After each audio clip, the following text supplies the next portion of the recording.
This is KGW News at noon.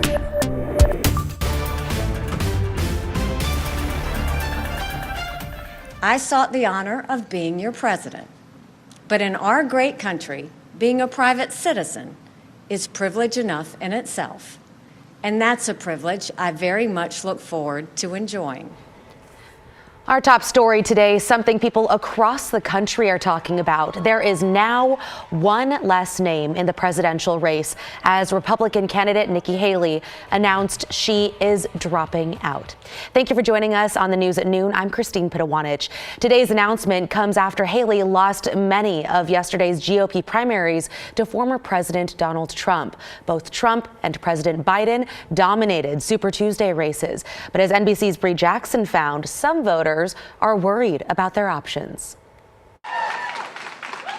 After putting up a fierce fight for the GOP nomination, former UN Ambassador Nikki Haley is ending her presidential bid. The time has now come to suspend my campaign. I said I wanted Americans to have their voices heard. I have done that. I have no regrets. Haley's exit from the race comes after former President Trump's dominant Super Tuesday win. The former South Carolina governor is not endorsing Trump yet. Instead, she's urging him to earn the backing of her supporters. It is now up to Donald Trump to earn the votes of those in our party and beyond it who did not support him. Trump is inching closer to clinching the GOP nomination, setting up a rematch with President Biden. Our cities are being overrun with migrant crime, and that's Biden migrant crime. The president continues to remain the favorite on the Democratic side. Some voters expressed frustration with his handling of the Israel-Hamas war. It's making me not want to vote for Joe Biden, honestly. I'm thinking of going third party because of it. Other Americans are not happy with their main options. I don't like Trump's approach to people, how negative he is and how he treats others, and some of his antics. It's such a divided country. I'm tired of it being divided. I'd rather be somewhere in the middle. Both Trump and Biden have more than half of the delegates needed to secure their party's nomination. That was Bree Jackson reporting. Both President Biden and former President Trump are set to hold events in Georgia this weekend, which holds primaries next Tuesday. We also learned this morning that Democratic challenger Dean Phillips of Minnesota has also suspended his campaign. Meanwhile, this morning, Senate Minority Leader Mitch McConnell announced his endorsement of former President Trump. It's a bit of a 180 for McConnell, who once bashed Trump and blamed him for, quote, disgraceful acts during the January 6th Capitol attack. McConnell's announcement makes him the final top Republican lawmaker to endorse Trump's bid for the White House. Back in our area, a reminder, Washington voters have a little less than a week to turn in their ballots for this year's presidential primary. To count, they've got to be in a drop box or postmarked by 8 p.m. next Tuesday. That'd be March 12th. Also, heads up, voters need to select a party affiliation on the outside of their envelope. It's required for the primary. Come November, though, people can vote for anyone regardless of party. Oregon's primary is not until May. Okay, before we get to Rod, we are taking a step outside to give you this beautiful look out at the coast. On the left, you can see Cannon Beach on top, then our Chinook Winds Lincoln City Skycam on the bottom, then on the right, those views from Astoria and Newport, both looking stunning, a little cloudy up top. But Rod, gosh, really loving that blue sky and sunshine. Overall, really nice. Now, it's definitely still that time of the year that there's a price to pay for clear skies at night and no wind. And of course, that price to pay is that chilly step outside when you start off your morning. So these are the unofficial lows. They may be adjusted by a degree or so, but for the most part, these are likely the numbers that will go into the record book. It was 24 this morning down at Pearson Airfield, or up in Pearson Airfield in Vancouver. It's 26 in Kelso. McMinnville and Hillsborough down to 25. 30 out of PDX, 26 in Salem. We had freezing numbers at the coast. It was 10 in Bend. It was -2 out in Meacham. And certainly here on the west side, we had heavy frost being laid down this morning.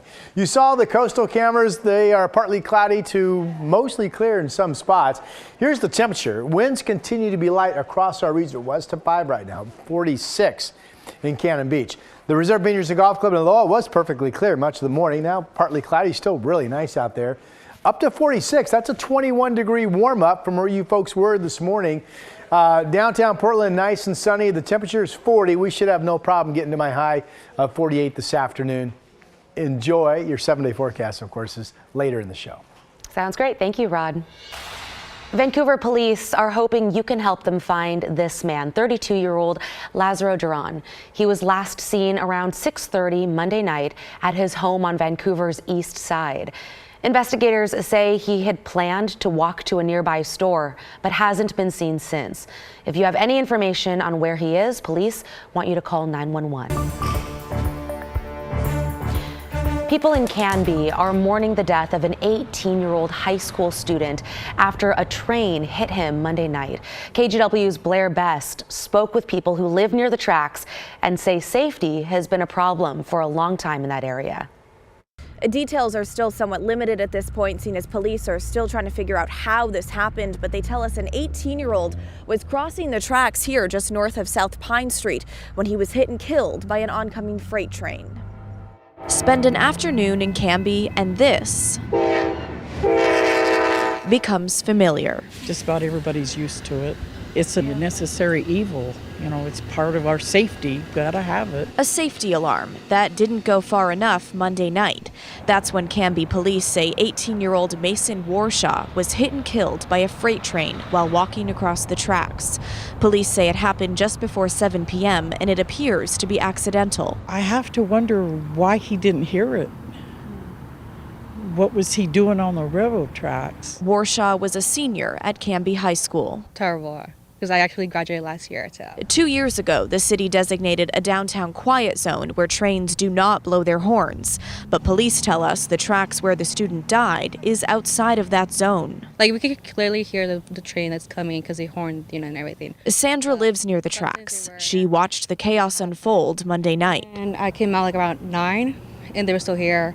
I just pray for the family. The local school district sent a letter of condolence to school families, adding there are counselors available to students struggling to process the loss. I'm sorry for the family. I think it's horrible. I can't imagine going through that. It's going to change their lives forever.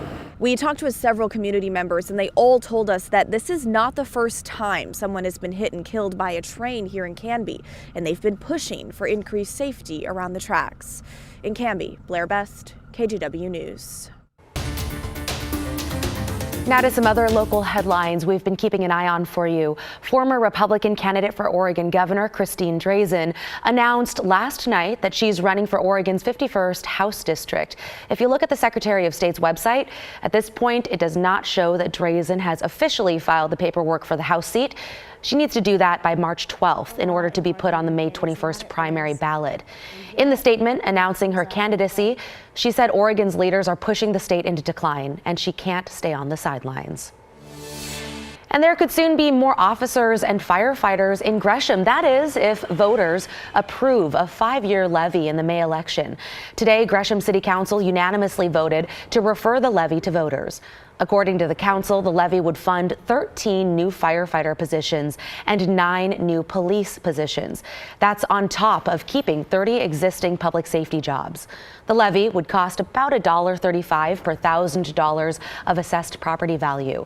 The city estimates that would be an average of about $25 a month.